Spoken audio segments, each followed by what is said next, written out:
네, 안녕하세요. 기술 유출 사례 강의 두 번째 시간입니다. 오늘은 제가 이제 삼성중공업 드릴10 설계 도면 등을 부정 취득한 사건에 대해서 설명드릴 건데요. 제가 기술 유출 사례 강의를 한 40강 정도 생각을 하고 있는데 그 중에 가장 중요한 사건이라 말할 수 있을 정도로 정말 중요한 사건입니다.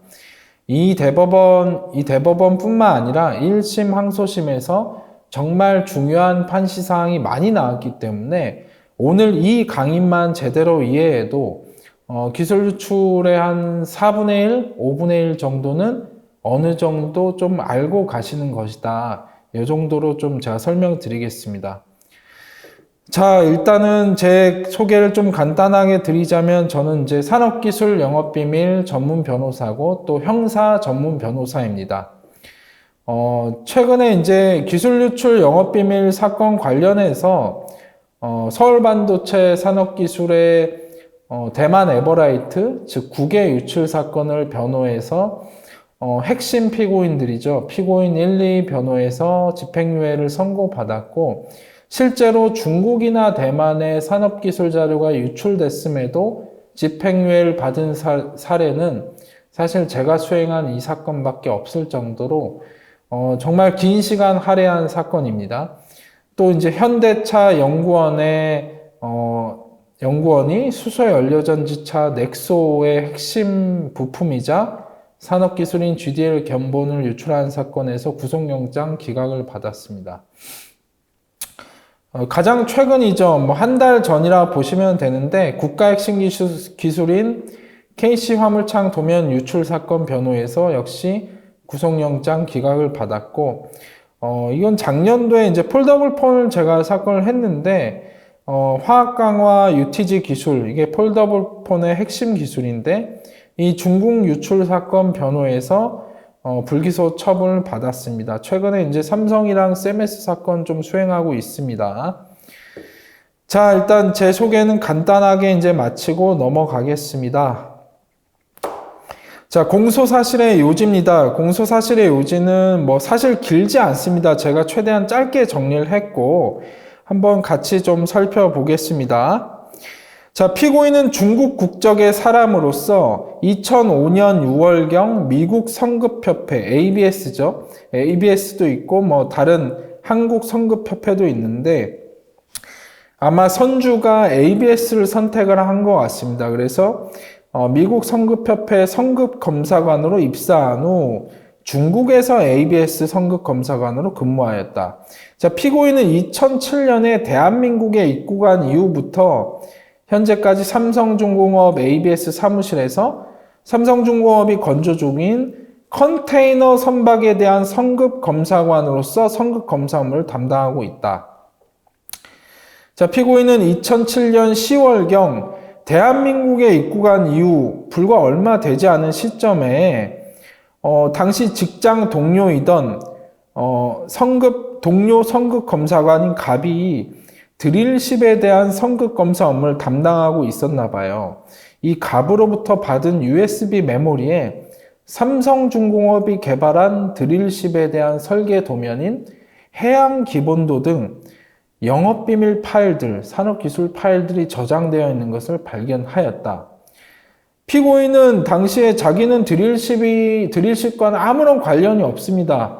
피고인은 컨테이너 선박에 대한 성급검사관으로 대한민국에 입국한 것인데 자신의 업무와 아무런 관련이 없는 이 드릴10에 관해서 자신의 지식을 배양하고 성급검사관으로서의 능력을 인정받을 목적으로, 이게 만약 유출 사건이면 자신의 지식을 배양하고 성급검사관으로서 능력을 인정받을 목적은 부정한 이익을 얻을 목적인데 이게 이제 부정 취득 사건이다 보니 이런 부분은 행위의 동기 정도로 좀 생각하시면 될 것 같습니다.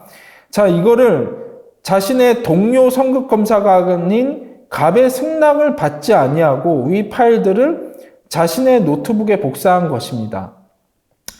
갑으로부터 받은 USB 메모리에 드릴10에 관한 설계 도면 등이 있었던 거예요. 그렇다면 갑한테 이거 가져가 봐도 되냐? 라고 이제 승낙을 받았어야 되죠. 물론 여기서 이제 법원에서는 심지어 동료인 갑이 승낙을 해줬다 하더라도 이 사람 피고인은 여기에 드릴십에 대한 접근 권한, 인지 사용할 권한이 없었기 때문에 갑이 승낙을 해줬다 하더라도 삼성중공업과의 관계에선 이건 부정취득에 해당한다, 이런 판단이 있습니다. 다만 어쨌든 이 사실관계상 갑은 승낙을 하지 않았고 피고인이 자기 마음대로 파일을 자기의 노트북에 옮겨 담은 것입니다.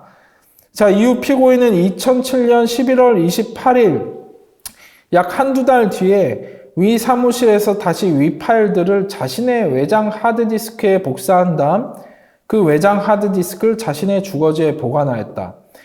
자, 2007년 10월경 이미 부정취득행위를 끝냈습니다. 그러면 여기 뒤에 보시면 이후 피고인이 2007년 11월 28일경에 이 파일을 개인용 외장 하드디스크에 옮겨서 자신의 주거지에 보관하였다는 것은 사실은 별개의 부정취득행위에 성립하지는 않습니다. 별개의 부정취득행위가 성립하지 않는 것인데 어쨌든 검사는 공소사실에서 이 부분은 기재해 놓았습니다. 자, 이제 구산업발전법 이 당시만 하더라도 지금으로부터 약 15년 전인데 이 15년 전에 뭐라고 돼 있었냐면 첨단 기술 및 제품의 범위 고시, 약 15년 전 고시를 보면 해양 특수선의 하나로 드릴십이라고만 규정되어 있었습니다. 드릴십 기술이 아니라 드릴십이라고만 규정이 되어 있었습니다. 자, 또 국가핵심기술 고시를 보면 국가핵심기술 고시 별표를 보면 조선 분야에 고부가 가치 선박 및 해양 시스템 설계 기술이 각 명시되어 있고 삼성중공업과 ABS 사이에 체결된 성급 검사 계약, 이게 이제 말이 성급 검사 계약인데 뭐 성급 검사 계약, 부품 공급 계약, 뭐 명칭은 상관없이 비밀 유지 계약의 내용이 있으면 그냥 NDA라고 보면 됩니다. 이 성급 검사 계약도 마찬가지로 뭐 ABS는 삼성중공업의 비밀 뭐 보호해야 된다, 이런 내용들이 포함되어 있기 때문에 이것은 NDA에 해당합니다. 자, 이 성급 검사 계약서에 ABS 및 그 소속 성급 검사관들은 해당 자료들 기밀로 다루어야 하고 이 성급 검사 계약을 이행하기 위한 목적으로만 사용할 수 있고 다른 어떤 목적으로도 사용할 수 없다는 내용이 있습니다. 자, 이 역시 이 성급 계약서는 비밀 유지 의무에 관하여 ABS에 제공된 모든 계획 도면들, 사양서들, 이러한 것들은 ABS에 의해 기밀로 다루어져야 하며 사법명령, 정부의 명령 등이 없으면 제공된 목적 외에 다른 목적에 사용될 수 없다고 되어 있습니다.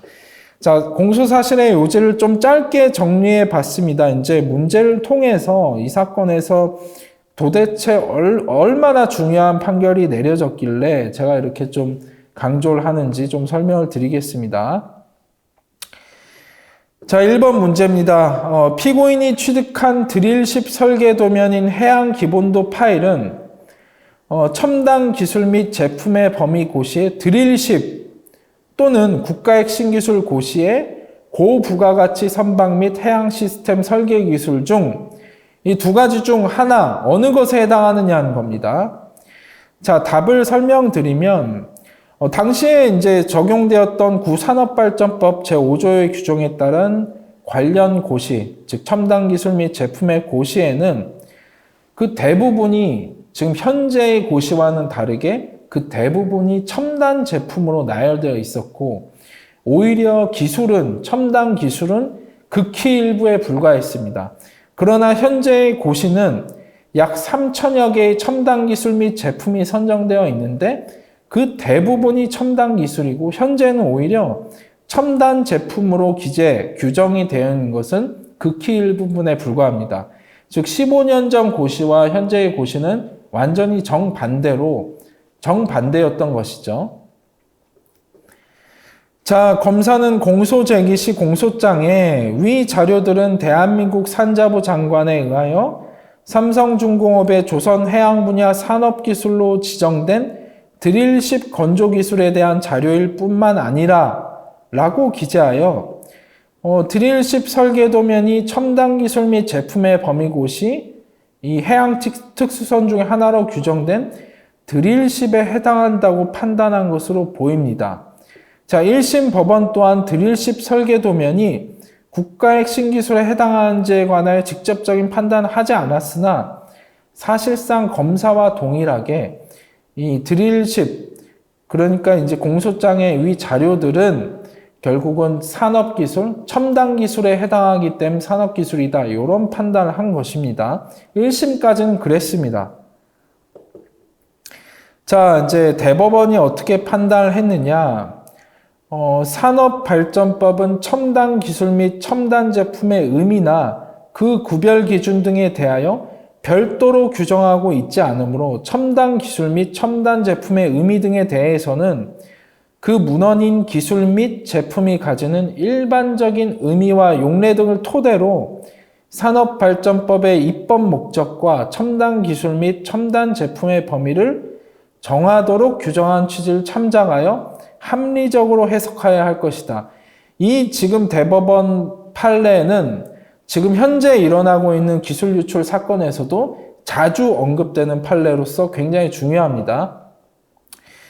자, 한편 산업발전법에 근거한 이제 관련 고시에는 해양특수선의 한 종류로 드릴십이 규정되어 있는데 이는 첨단 제품의 하나로 고시된 것으로 볼 수 있을 뿐 드릴십과 관련한 어떠한 기술이 함께 고시된 것으로 볼 수는 없어.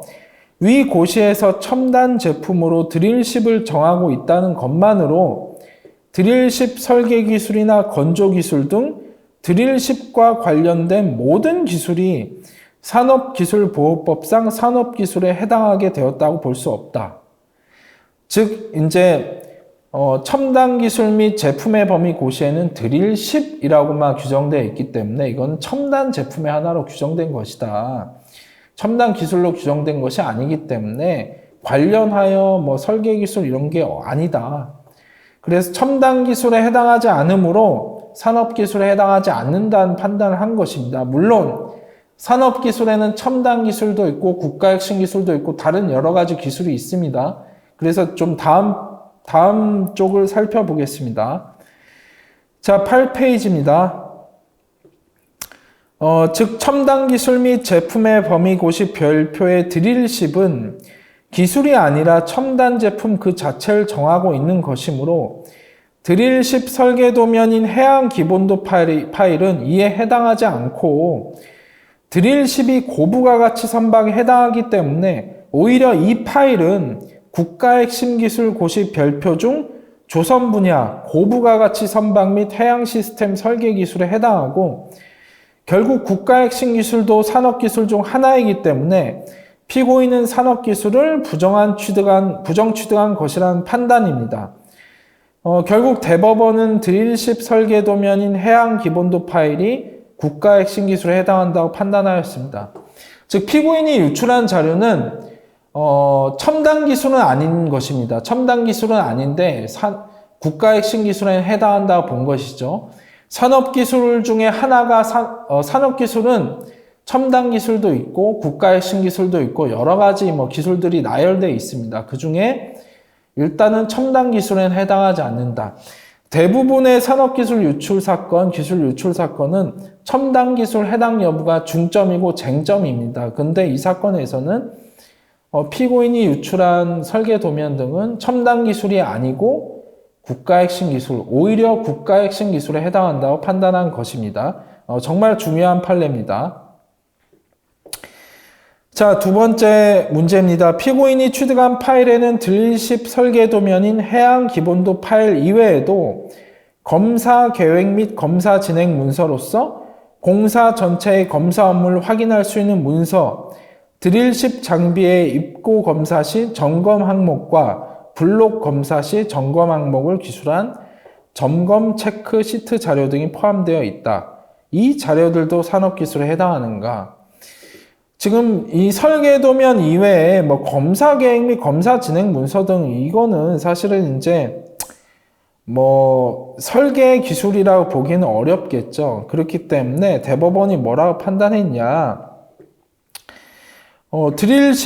이런 설계 도면은 선박의 기본 성능에서부터 작업자의 작업 방법에 이르기까지 모든 기술이 집약되어 가시화된 것이므로 드릴십 설계 도면을 취득한 것은 그 도면으로 가시화된 설계 기술 자체를 취득한 것과 같다. 그래서 해양 기본도 파일은 국가 핵심 기술 고시에 의하여 지정된 드릴십 설계 기술에 해당한다. 다만 그 외의 나머지 부분 10페이지입니다. 그 외의 나머지 부분인 이런 점검, 검사 계획 및 검사 진행 문서 등 이런 것은 드릴십 특유의 설계 기술상의 정보라고 보긴 어려워 산업기술보호법상 산업기술에 해당한다고 볼 수 없다. 즉 국가 핵심 기술에 해당하지 않기 때문에 산업기술에도 해당하지 않는다는 것이죠.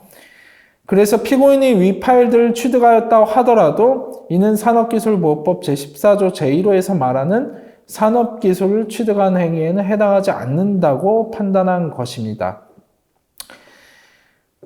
결론을 말씀드리면 따라서 해양 기본도 파일은 설계 도면입니다. 이거 이외의 나머지 파일들은 설계 기술과는 무관한 건조 기술 등과 관련된 자료로 보이므로 산업기술에 해당하지는 않는다고 판단하였습니다. 자, 세 번째 문제입니다. 피고인의 행위가 법 제14조 제1호의 절취, 기망, 협박, 그 밖의 부정한 방법으로 대상기관의 산업기술을 취득한 행위, 즉 부정취득에 해당하는가? 입니다. 자, 과연 해당할까요? 일단은 이 사건에서 보면 변호인이 뭐라 주장을 했냐? 지금 현행 법에 따라서는 좀 맞지 않은 주장일 수 있는데 당시에 제2호의 규정에 보면 대상기관에 대하여 비밀 유지 의무를 부담하고 있는 자는 1호가 아니라 2호가 있으니 2호를 적용해야 되는 거 아니냐. 비밀 유지 의무를 부담한 건 2호에 분명히 기재가 돼 있으니 1호가 아니라 2호를 적용해야 된다. 이런 주장을 했나 봐요. 그래서 결론 이런 해석론을 전제해서 피고인은 이제 삼성중공업과 ABS 사이의 선급 검사 계약은 NDA인데 또 ABS 내부 규정에 의하면 피고인은 삼성중공업에 대하여 비밀 유지 의무를 부담하고 있으므로 피고인은 제1호에 의하여 처벌할 수 없다고 주장하였습니다. 사실은 이 부분에 대해서 제가 이제 논문을 준비하고 있는 게 있는데 협력업체의 직원이 단지 자기가 다니는 협력업체, 이 회사가 어떤 대기업과 NDA를 맺었다는 것만으로 자동적으로 그 협력업체 직원에게도 대기업의 어떤 비밀에 대해서 비밀 유지 의무를 부담하느냐, 즉 제14조 제2호의 비밀 유지 의무가 있는 자에 해당하느냐에 대해서 사실은 저는 그 정도 가지고는 부족하다. 단지 NDA 체결만으로는 좀 부족하지 않느냐는 입장입니다. 그런데 오히려 이 사건에서 변호인은 그거와는 좀 다른 차원에서 좀 주장을 한 것입니다. 자, 이에 대해 항소심 법원은 뭐라고 했냐? 12페이지로 넘어가겠습니다. 12페이지입니다. 산업기술보호법 제14조 제2호는 제1호와는 달리 단순히 산업기술 취득한 행위는 처벌의 대상에서 제외하는 대신 산업기술 유출하는 행위를 처벌하고 있는데 이는 제2호의 비밀 유지 의무가 있는 자는 당해 산업기술을 직무 혹은 계약에 따라 적법한 경로로 취득할 수 있으므로 그러한 경우 제1호의 부정한 취득 행위가 문제될 수 없어 이를 유출한 행위만을 처벌하도록 규정한 것일 뿐이다. 따라서 누구든지 산업기술의 부정한 취득 행위를 한 사람은 모두 제1호의 처벌 대상이 될 수 있다. 이거는 이제 대법원에서 명확하게 이렇게 판단을 한 것입니다. 항소심 법원에서요. 자, 따라서 누구든지 산업기술의 부정한 취득 행위를 한 사람은 비록 이 사람이 비밀 유지 의무가 있어서 제2호에 해당할지라도 제1호에도 해당할 수 있다. 비록 직무 혹은 계약에 따라 제2호의 비밀 유지 의무가 있는 자에 해당하거나 해당하였던 자라고 하더라도 위 법 제34조의 규정 또는 대상 기관과의 계약에 따른 적법한 절차가 아닌 절취, 기망, 협박 그 밖의 부정한 방법으로 산업기술을 부정하게 취득한 경우에는 제1호의 처벌 대상이 된다고 할 것이다.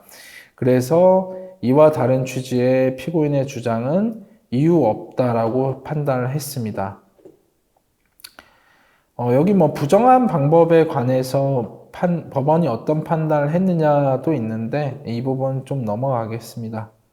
자, 이제 4번 문제입니다.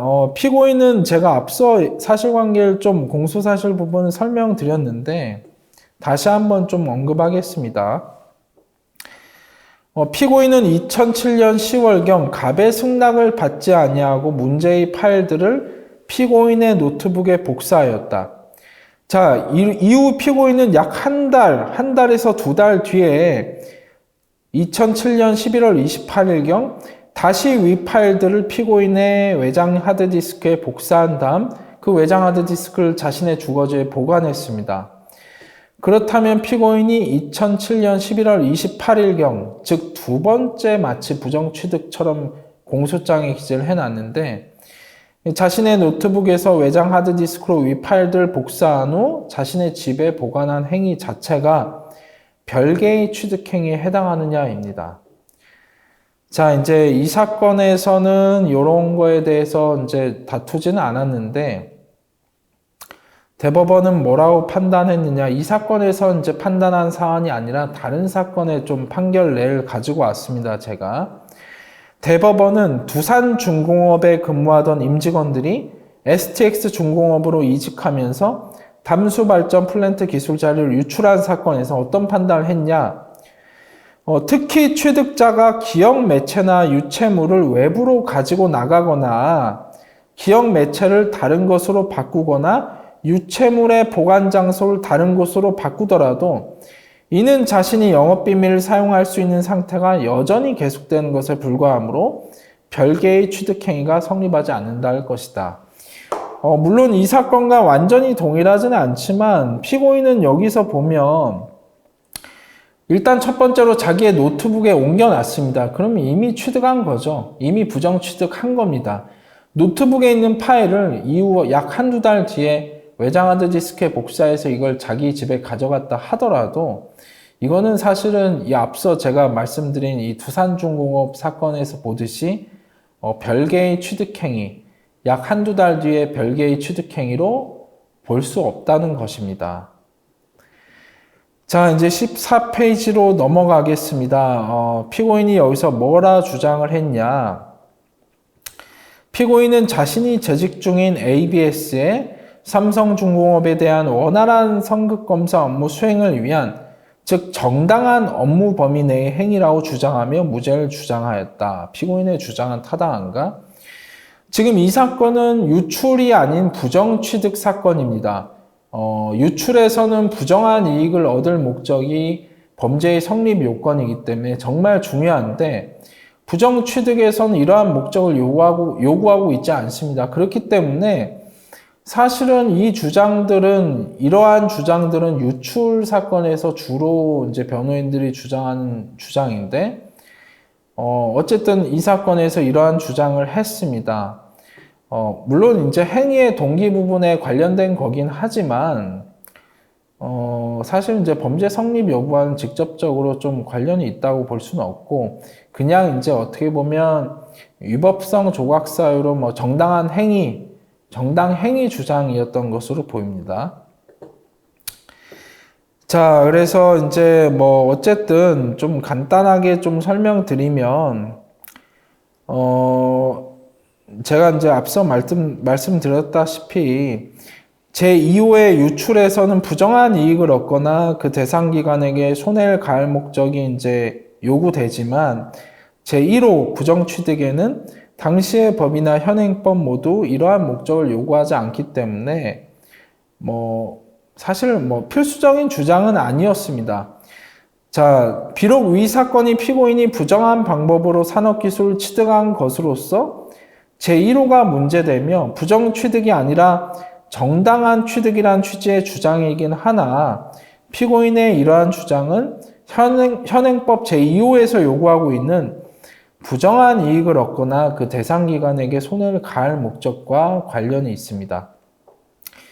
실제로 이후의 산업기술 유출 사건에서 무죄가 선고된 사건 중 상당수가 이 유출 사건에서 부정한 이익을 얻을 목적이 인정되지 않음으로써 무죄가 선고된 것이고, 본 사건 피고인의 정당한 업무범인의 취득 주장은 사실은 이제 위법성 조각사유의 정당 행위 이런 주장일 수도 있지만, 피고인에게 부정한 이익을 얻을 목적이 없다는 것으로서 이러한 목적을 부인함에 있어 사실은 이제 유출에 있어 가장 유효한 주장이라 할 수 있습니다.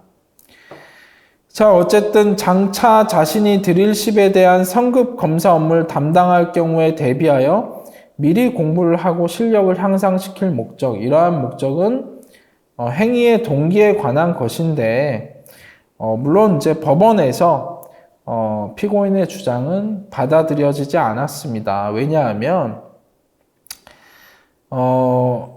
종국적으로는 삼성중공업이 어쨌든 피해를 입을 수 있다는 것이죠. 피해를 입을 수 있고, 또 피해가 굉장히 클 수 있다. 이런 걸로 이제 받아들여지지 않았습니다. 자, 이제 1심 법원은 또 이제 뭐라 판단했냐? 이런 부분이 있습니다. 자신의 지식을 향상시키기 위하여 갑으로부터 승낙을 받지도 않은 채 자신의 업무와 무관한 이러한 파일들을 복사 저장한 행위는 삼성중공업과 ABS 사이의 성급검사 계약을 이행하기 위한 목적 이외에 다른 목적에 사용하기 위하여 부정한 방법으로 위 산업기술을 취득한 것이라 할 것이다. 지금 앞서 얘기한 장차 자신이 드릴십에 대한 성급검사 업무를 담당할 경우에 대비하여 미리 공부를 하고 실력을 향상시킬 목적 또한 사실은 이제 부정한 목적이란 거죠. 이 당시엔 제가 누차 말씀드리지만 이건 유출 사건이 아니라 부정취득 사건이긴 하지만 행위의 동기나 부정한 이익을 얻을 목적이 좀 어떻게 보면 혼동이 되면서도 기술 유출 사건에 있어서는 굉장히 중요합니다. 자, 법원에서는 이러한 결론은 피고인이 갑으로부터 사전에 승낙을 받았다고 하더라도, 만약에 피고인이 갑한테 얘기를 하고 갑이 그래 가져가 라고 했다고 하더라도 피고인은 부정하게 취득한 것이다 라는 것입니다. 물론 이거는 1심 법원의 판단이고 항소심이나 대법원에서 동일하게 판단을 했다는 것은 아닙니다.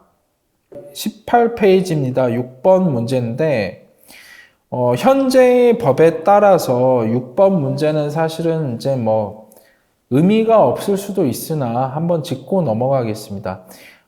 이제 사실 삼성중공업은 영국의 한 회사와 기술 계약을 맺고 드릴십의 설계도면을 작성한 것이고, 즉 삼성중공업이 자체적으로 이걸 설계도면을 만든 것이 아니죠. 그래서 어떤 계약을 맺고 돈을 주고 드릴십 설계도면을 받았다. 그 후 노르웨이의 그랜랜드사에 이 드릴십의 설계도면을 제공하면서 이 그랜랜드사가 원하는 사양에 맞춘 드릴십의 상부 구조물 부분의 설계 용역을 맡겼다. 즉 삼성중공업이 영국의 한 회사와 기술 계약을 맺고 어떤 기술료를 지불했겠죠. 그래서 드릴십의 설계도면을 받은 것이고, 이제 노르웨이의 그랜랜드사에 이런 삼성중공업이 이제 돈을 주고 받은 설계도면을 또 보내주면서 그랜랜드사는 이제 자기들이 원하는 사양에 맞게 일부 도면을 좀 수정을 했겠죠. 그래서 삼성중공업은 그랜랜드사가 위 도면을 외부에 유출하지 못하게 하였고, 심지어 위 회사의 인력을 파견해서 설계 작업을 감독하게 하였다. 피고인이 유출한 설계도면 일부에는 제작자인 그랜랜드사에게 지적 재산권이 있음을 명시하고 있는 표시가 있었다. 즉 그랜랜드사가 자신들 회사에 맞는 사양에 맞춘 부분에는 그랜랜드사의 어떤 비밀 표시, 그리고 이 권리가 자신들에게 있으면 표시를 해놨겠죠. 자, 그래서 피고인의 변호인은 위 드릴십 설계도면은 국내 기술이 아니기 때문에 산업기술에 해당하지 않는다고 주장했습니다. 왜 변호인이 이런 주장을 했는지는 제가 다음 페이지에 설명드리겠습니다. 자, 넘어가겠습니다. 당시 이제 15년 전, 지금으로부터 이제 한 17년 됐네요. 이 당시 적용되던 구산업기술보호법에는 어떤 표현이 있었냐면, 가목에 국내에서 개발된 독창적인 기술이라는 표현이 있었습니다. 그래서 변호인이 위 가목을 근거로 이와 같은 주장을 한 것입니다. 왜 이러한 주장을 했냐? 앞서 제가 얘기했듯이 삼성중공업이 자기들이 어떤 독자적인 힘으로 이 드릴십 설계도면을 만든 것이 아니고 영국의 한 회사와 기술 계약을 맺고 기술료를 지불해서 이 설계도면을 받은 것이고, 더군다나 이 유출된 도면은 노르웨이의 그랜랜드사에게 이 도면을 보내서 그랜랜드사가 자기들 사양에 맞춰서 이걸 수정을 한 것이기 때문에 이 변호인은 어떤 주장을 했냐? 아니, 삼성중공업이 너희들이 지금 이 국내에서 개발한 게 아니지 않냐? 너희들이 개발한 독창적인 기술이 아니지 않냐? 이런 주장을 한 것이죠. 자, 이런 주장을 해서 법원이 뭐라고 판단을 했냐? 그중 가목만이 국내에서 개발된 독창적인 기술일 것을 그 요건으로 하고 있을 뿐, 달리 당해 기술이 국내에서 개발되어야 한다는 것을 정하고 있지 않고, 이게 좀 이상하죠. 법에서 분명히 국내에서 개발된 독창적인 기술일 것을 요구하고 있는데, 무슨 시행령도 아니고 시행규칙도 아니고 산업기술보호법 제2조 제2조 1항에 이렇게 규정돼 있었습니다. 제2조 제1호 과목에 규정돼 있는데 이상한 판단을 한 거죠. 자, 그래서 뭐라고 얘기했냐? 산업기술보호법의 해석상 우리나라의 개인, 기업 또는 기관이 기술 개발에 참여 또는 투자했는지 여부와 그 정도, 당해 기술이 국내 산업의 경쟁력에 미치는 영향 등을 종합적으로 고려해서 이러한 기술도, 이러한 설계 도면도 산업 기술에 해당한다고 해석하는 것이 상당하다고 해서 변호인의 주장을 받아들이지 않았습니다. 왜 받아들이지 않았느냐? 이게 좀 판단이 국내에서 어쨌든 국내에서 어떤 기술 계약을 체결하고 기술료를 지불해서 받았다 하더라도 기술 계약 체결하고 받은 거면 어쨌든 국내 기업, 우리나라 대기업의 어떤 권리가 있는 것이고 우리나라 대기업의 기술인데, 이거를 단지 법의 이러한 표현, 국내에서 개발된 독창적인 기술이라는 표현 때문에 이거를 만약 산업기술로 인정하지 않으면 우리나라 산업 경쟁력, 산업 보안이 어떻게 되느냐. 그래서 사실은 이런 거는 법에 이런 표현이 있기 때문에 이걸 인정해 주지 않을 수도 있지만 법원에서 꾸역꾸역 어쨌든 이 사건이 산업기술 유출에 해당할 수 있도록 억지로 인정을 한 것입니다. 자, 이 사건에서 변호인이 이런 주장을 했기 때문에 현재 법령에는 국내에서 개발된 독창적인 기술이라는 이 요건이 사라져 버렸습니다. 즉, 우리나라에서 예를 들어 외국에다 돈을 주고 우리나라가 기술을 양수했다. 이런 것도 우리나라 산업기술보호법에 보호되는 산업기술에 해당하는 것입니다. 이 사건에서 변호인이 이런 주장을 했기 때문에 산업기술보호법이 개정된 것으로 보입니다. 자, 이제 양형 부분에 대해서 살펴보겠습니다. 피고인이 스스로 경제적인 이득을 취하려 하였거나 실제로 이 기술, 설계 도면이 다른 국가나 기업에 유출되어 피해가 발생하였다는 사정이 드러나지 않기 때문에 징역 1년에 집행유예 2년이 선고되었습니다. 이 당시에는 사실은 이 양형이 굉장히 낮았죠. 그러나 이제 현재 기준에서는 대단히 엄한 큰 형벌이 좀 예상이 됩니다. 자, 1심, 항소심 모두 양형은 동일하고 검사가 상고까지 했으나 기각돼서 확정되었습니다. 물론 이제 양형 부당을 이유로 상고를 한 건 아니겠죠. 자, 오늘은 이 기술 유출 사건의 리딩 케이스에 해당하는 드릴십 사건에 대해서 좀 설명드렸습니다. 제가 이제 최대한 이걸 짧게 해보려고 좀 서두른 면이 없지 않아 있습니다. 그러나 이 기술 유출 사례 강의를 시청하고 계시는 변호사님이나 산업보안에 일하고 계시는 분들에게 큰 도움이 되셨으면 합니다. 자, 오늘 굉장히 피곤하네요. 아무튼 오늘 여기까지 하겠습니다. 감사합니다.